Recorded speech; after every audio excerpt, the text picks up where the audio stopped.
Our sister Cheryl Courtney Evans, she had a last minute opportunity to travel to Kansas to be with her family. So she's unable to be here this evening to represent Tilt. However, we do have another Tilt member named Dr. Darlene Wagner who would like to speak a few words to you. Let's bring Dr. Darlene Wagner to the microphone.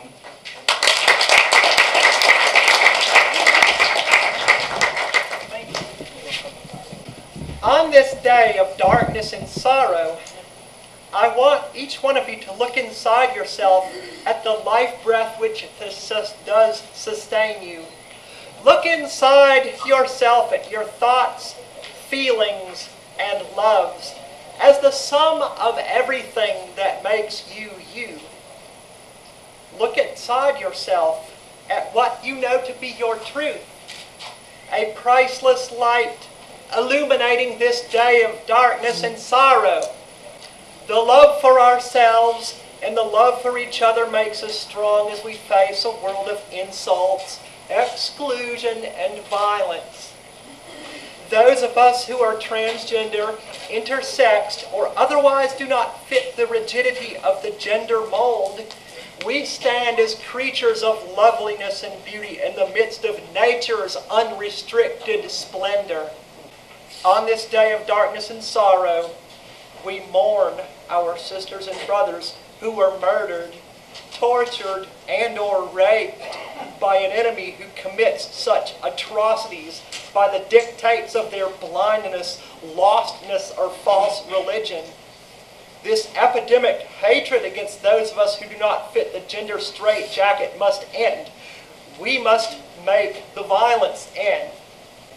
By educating, lobbying, marching, maybe occupying, we can chip away at the ideologies and theologies which are wielded as weapons against us.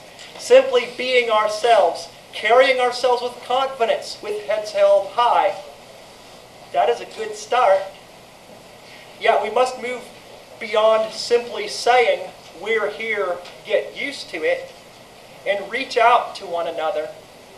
If trans persons cannot love and embrace each other as we are each members of the same extended family, our sisters and brothers will continue to die, not only from overt violence, but from homelessness, job discrimination, imprisonment, HIV infection, denial of health care, and suicide. We must build families, not just a community. Without the sister love or brother love which motivates to action, maybe as simple as a phone call, texting, walking 2 by 2 or 3 by 3 upon these unforgiving streets, we cannot hope to shorten the list we read on this dark day.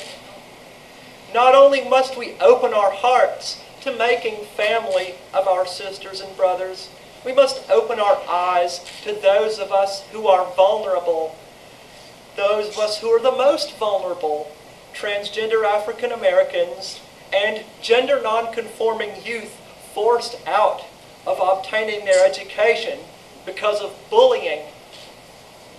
Our sisters, brothers, and children who are hurting the most require the most generous portion of our resources, far more than the table scraps which fall from the privileged elites. In the end, our community is only as strong as its most marginalized and oppressed members.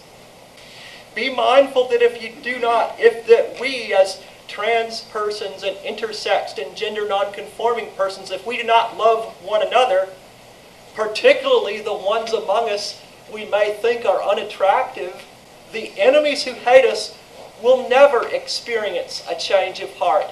We must love each other, or the people who exclude us will never love us. We have to start with ourselves, with our own community, building a family, building cohesion. On this day of darkness and sorrow, as you each look within yourselves, look also towards your brother or your sister with a non-judgmental heart and love the beauty that is there.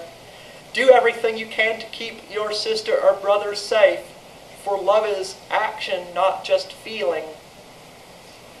Then, with hope, we can make this list of names much shorter. Thank you, and may love, health, and security surround you all throughout the coming year.